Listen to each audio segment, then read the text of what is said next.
Alright, so today I'm going to be installing this Stardex remote starter on a 2016 Chevrolet Colorado. I've already removed the two screws that go into this panel here. To get access to the BCM, you've got to remove this panel, along with the metal plate that's under this panel. So remove the two screws that are under here. See if I can get that.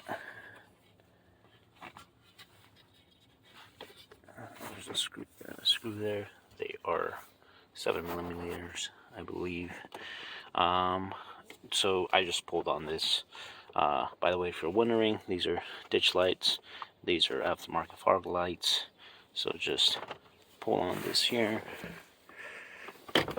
Let's see if I can get this off. There it is. You do have to be a little bit rough with it. Remember to disconnect these here.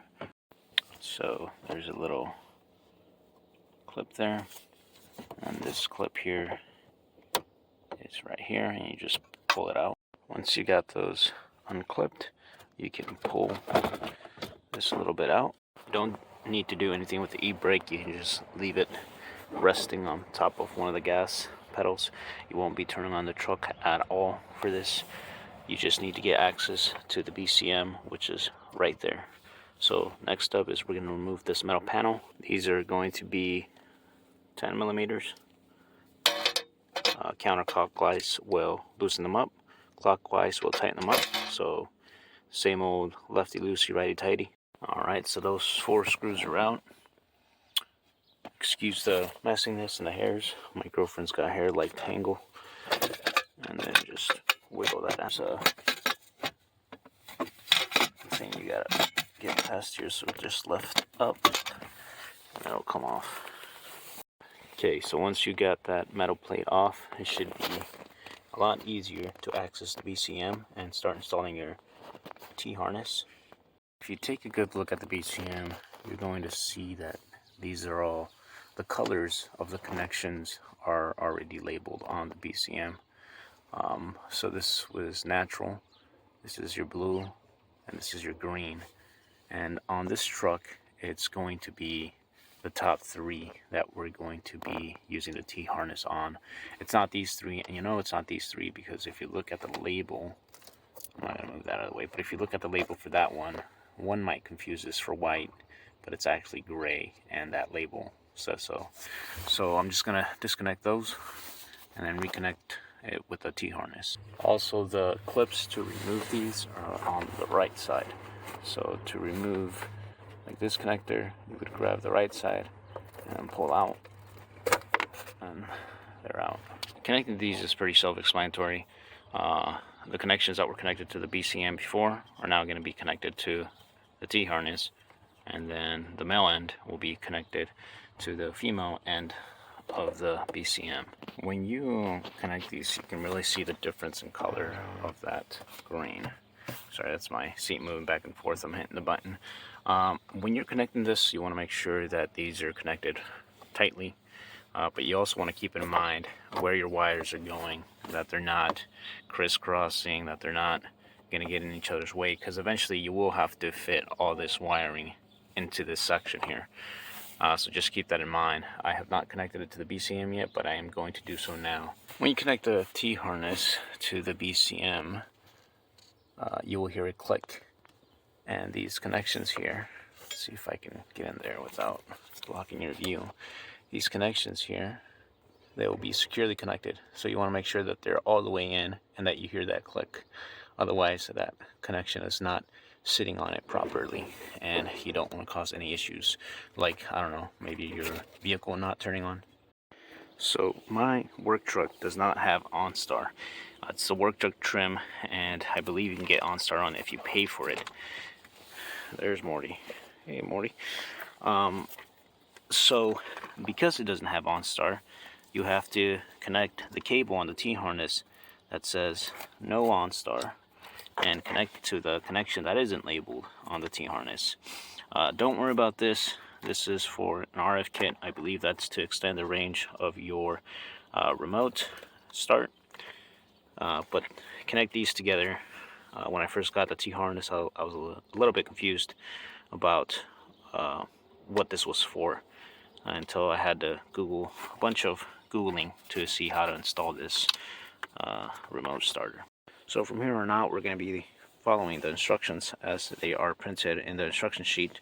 We are going to be installing the module to the T-harness, and I just want to remind everybody that I am not a professional. I don't do this on a daily basis, so just letting you guys know, I'm going to be following this instructions to the T. Once this module is set up, we will begin what they call the decryptor process on a Windows computer. So this is my very first time doing this, and I want to be as helpful and as specific as possible, so I'm going to be reading off the instructions. As I'm reading off the instructions, I have my key ready to go if I need to put it into the ignition. In case this is one of those processes where it needs to be done fast. Again, this is my first time doing this, and I have done things in the past where things were really finicky and you needed to do things really fast, so I'm going to try to be as helpful as possible here. So first instruction says, press and hold the programming button with your finger still holding it down. Connect the black connector. Alright, so I'm going to grab the black connector here. I'm supposed to hold this and then connect the black connector. Alright, the blue, red, yellow, blue, and red LEDs will alternate. And when it hits yellow, I will let go. Alright, the second instruction says the yellow LED should stay lit. If it doesn't, then unplug the black connector and restart. Looks like it's staying lit. Then it says insert the required remaining connectors. A picture showing larger white connector. So I'm going to grab the larger white connector. Alright, there it is, connected. And then it says smaller white connector. So we're going to grab the smaller white connector. I believe this white connector goes on this side. So I'm going to turn that around. Looks like it'll go something like this.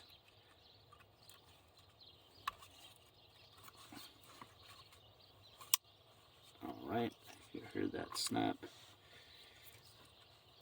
Okay. Then it says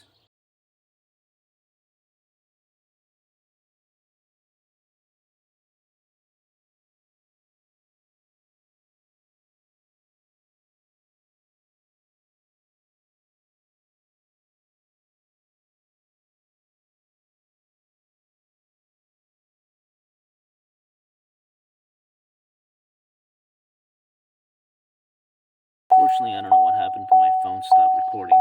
But we are in step 10, and this is where we are. Turn the key to the off position. The blue LED will flash slowly. Alright. Looks like it's going. Disconnect all the connectors. Disconnect the black connector last. Alright, so let's do that. Keep in mind that this black connector is supposed to be disconnected last. So reading along 13 says disconnect the module from the T-harness and complete the decryptor process. See page 10. So I'm going to start disconnecting everything but the black connector. Alright, and now for the black one.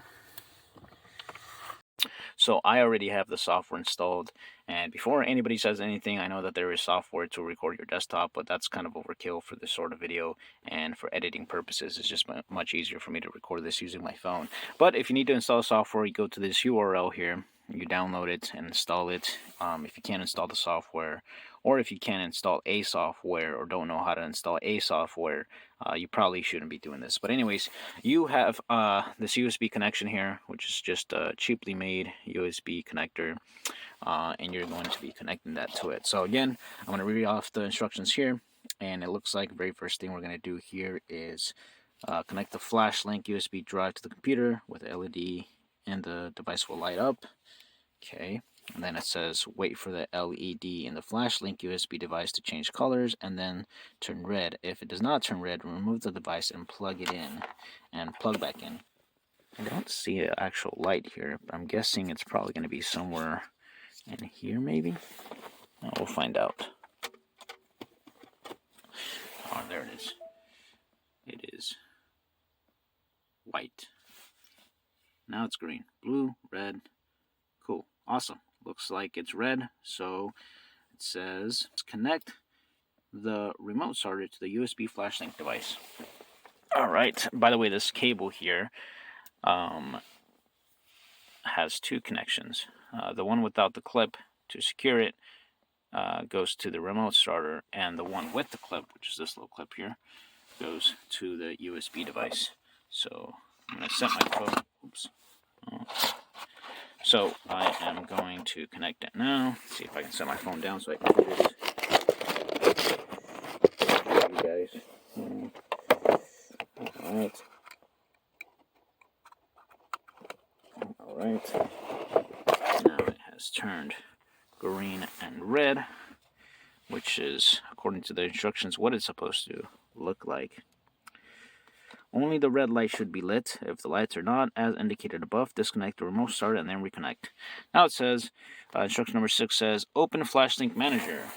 It says, do not click on update firmware. It can ruin the device. And it has it in bold there. So, alright.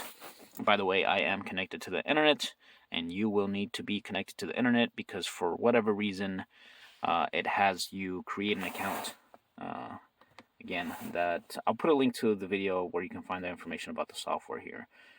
So I am going to log in right now. Okay, so I am logged in here. And it looks like we got something here. Recommended firmware is not loaded. That is okay. First instinct is to update the firmware, but you don't want to do that because you will ruin the device. So register, click on the decryptor tab. And then what else? Please note the vehicle is listed in the flashing menu has no effect on the remote starter. Alright, so let's click on the decryptor tab right there. And then transfer key, follow the steps described in the program procedure of the installation. Let's scroll down here and let's click send data because that's what instruction 9 says. Alright, it says that there's no... something about the vehicle. I'm trying to find where it has that information, but apparently, oh, I see what it's saying. It's saying this vehicle here. Chevrolet Silverado 15 has no effect on its standard key. Silverado made by the same company, so send data. The immobilizer data sampled from the vehicle is now being sent. Processing update. So I looked up what's going on here and why you even need to send data to a server, because if you look at the instructions here, it says, here, I'll just leave that there and I'll read it for you. Your vehicle is equipped with a highly encrypted anti-theft immobilizer. To bypass the immobilizer, the remote starter creates a virtual copy of your key. This process entails extracting the encrypted data from the chip in your key and then sending it to the FlashLink server. The server can then use the extracted key data to create a virtual key. So apparently, you know how those keys have chips? So apparently those chips have encrypted keys in them. And when you do the whole programming of this, it has that information, but it's still encrypted. So I'm assuming, I don't really know, that this is actually a decryption process, which is why they call it a decryptor, because that's what it's doing. So here's the thing. So for those who don't know, I have a bachelor's in cybersecurity. Here's the thing. I don't believe that it's necessary to have people create an account for an online service and have it sent to the server. Now, I believe that that is not necessary because if there is a process to decrypt the key for a vehicle that doesn't get updated, like this Chevrolet Silverados, they don't get updated. If you had the OnStar, I believe they probably would get updated. But for something that is set in stone, you should be able to just include the decryption process within the software without having to do this and even be connected to the internet. The only thing you would need is to download the software and then do the decryption process.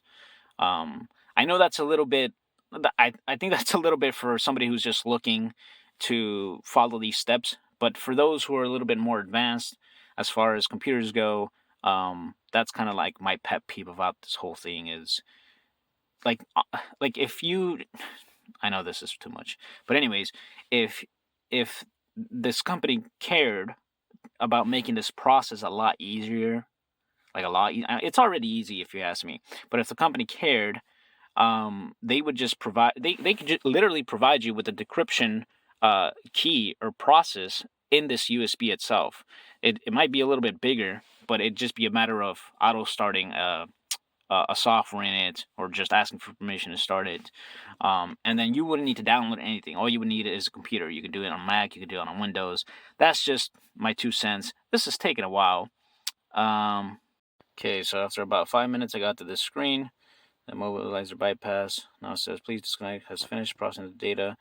Update is ready for use. You can now disconnect the module and reinstall into your vehicle and complete the remote start installation. So let's go ahead and do that. I'm just going to unplug that. And I'm just going to go ahead and, that screen just changed, but that's okay. And disconnect this. So now we go back to the instructions here that told us to do, see page 10, which is to do the decryptor process. And 14 says to connect the module back to the T-harness, connect the black connector first. So that's what we're going to do.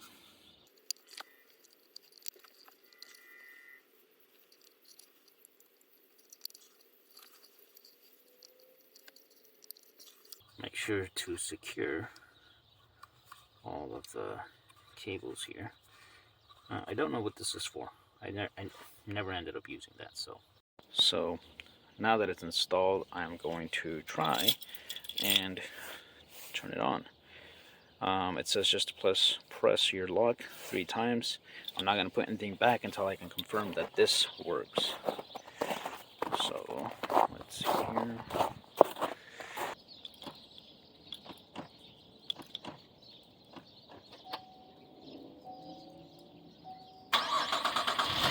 That's cool. Alright. So it works.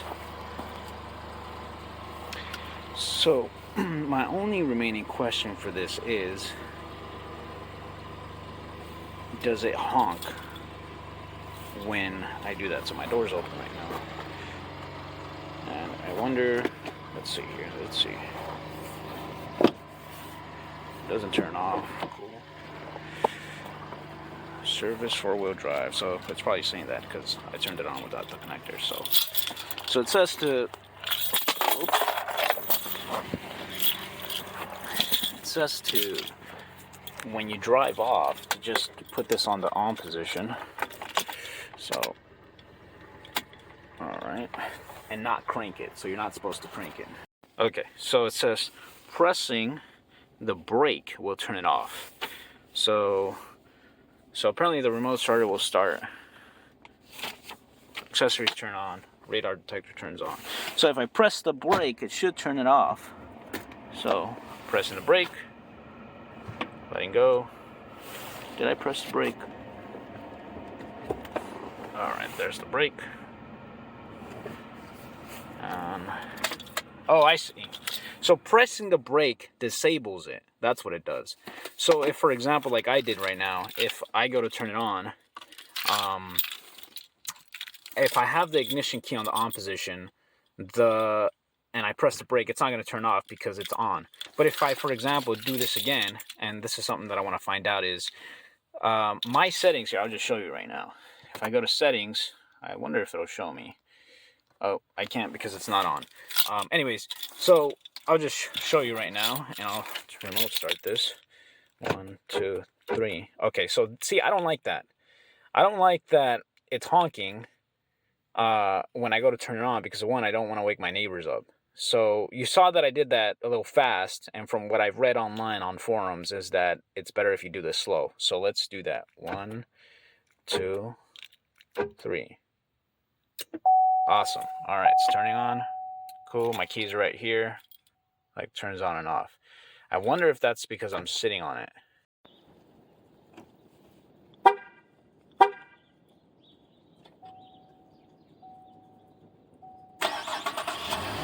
Alright. So it is because I'm sitting on it. Alright, so door is locked. That's good. Unlock it. Alright. So, I guess I should probably add that to the back of this book here. If you're sitting down in the vehicle, it's not going to turn on, which sort of makes sense. So you saw that I can't. Okay, so I'm going to press the brake just to turn this off, and then I'll turn it back on regularly because I want to show you what's going on here with. So I don't have the key in the ignition, and if I press the brake, it should turn off.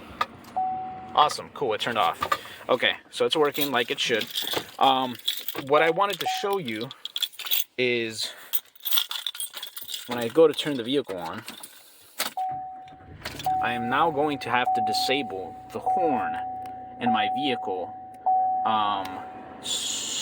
when I lock the door, so that it doesn't honk. So if I go to remote lock feedback, lights and horn, let's do only lights only. So I guess the only con would be now is that, like, if you go to a store and you go to lock your doors, you're not gonna hear it. You're not gonna hear the horn. So you just have to make sure that you actually close your doors, because that's the only way that I know that my door is actually locked, is not by the lights but by the horn. But now, since I have remote start, and I want to disable that horn, it shouldn't. So let's go find out.